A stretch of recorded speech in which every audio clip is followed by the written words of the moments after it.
सफला एकादशी व्रत कथा। महाराज युधिष्ठिर ने पूछा, हे जनार्दन, पौष कृष्ण एकादशी का क्या नाम है? उस दिन कौन से देवता का पूजन किया जाता है और उसकी क्या विधि है? कृपया मुझे बताएं।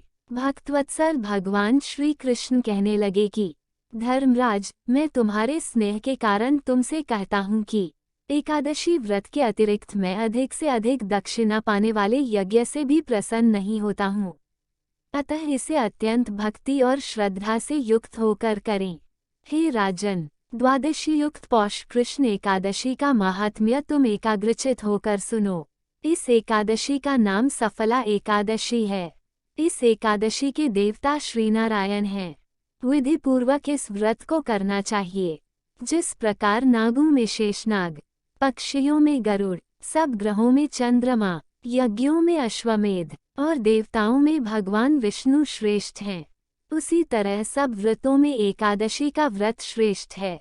जो मनुष्य सदैव एकादशी का व्रत करते हैं वे मुझे परम प्रिय हैं। अब इस व्रत की विधि कहता हूँ। मेरी पूजा के लिए ऋतु के अनुकूल फल, नारियल, नींबू, नैवेद्य आदि 16 वस्तुओं का संग्रह करें। इस सामग्री से मेरी पूजा करने के बाद रात्रि जागरण करें। इस एकादशी के व्रत के समान यज्ञ, तीर्थ, दान, तप तथा और कोई दूसरा व्रत नहीं है। 5000 वर्ष तप करने से जो फल मिलता है उससे भी अधिक सफला एकादशी का व्रत करने से मिलता है। हे राजन, अब आप इस एकादशी की कथा सुनिए। चंपावती नगरी में एक महिष्मान नाम का राजा राज्य करता था। उसके 4 पुत्र थे। उन सब में लुम्पक नाम वाला बड़ा राजपुत्र महापापी था।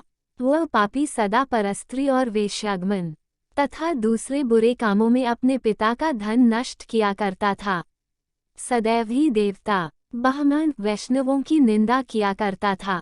जब राजा को अपने बड़े पुत्र के ऐसे कुकर्मों का पता चला तो उन्होंने उसे अपने राज्य से निकाल दिया। तब वो विचारने लगा कि कहाँ जाऊं, क्या करूं।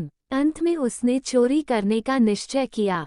दिन में वह वन में रहता और रात्रि को अपने पिता की नगरी में चोरी करता तथा प्रजा को तंग करने और उन्हें मारने का कुकर्म करता।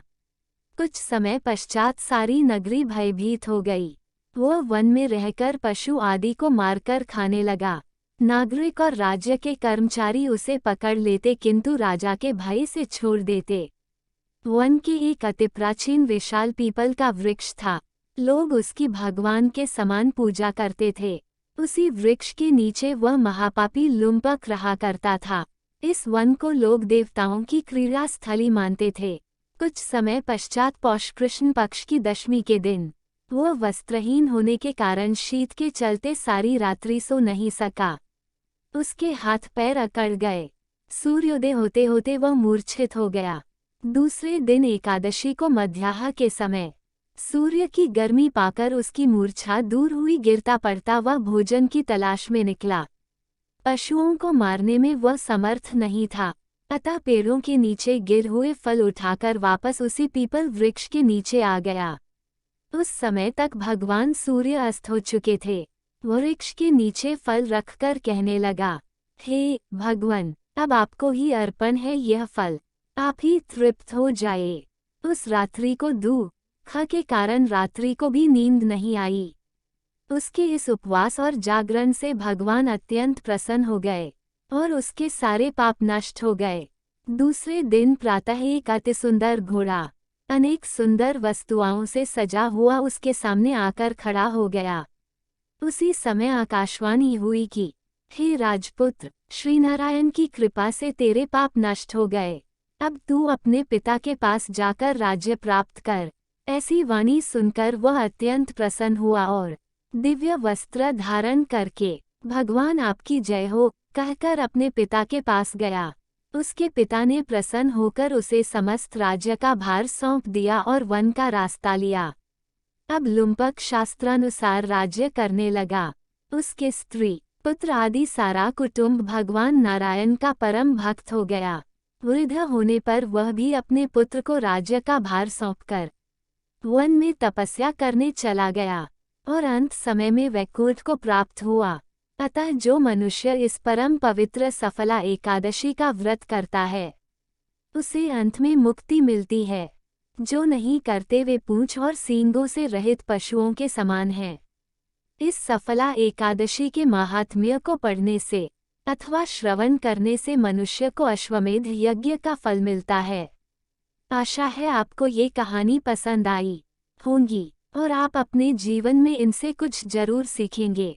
हमें कमेंट करके जरूर बताएं कि इनमें से आपको सबसे अच्छी कौन सी कहानी लगी।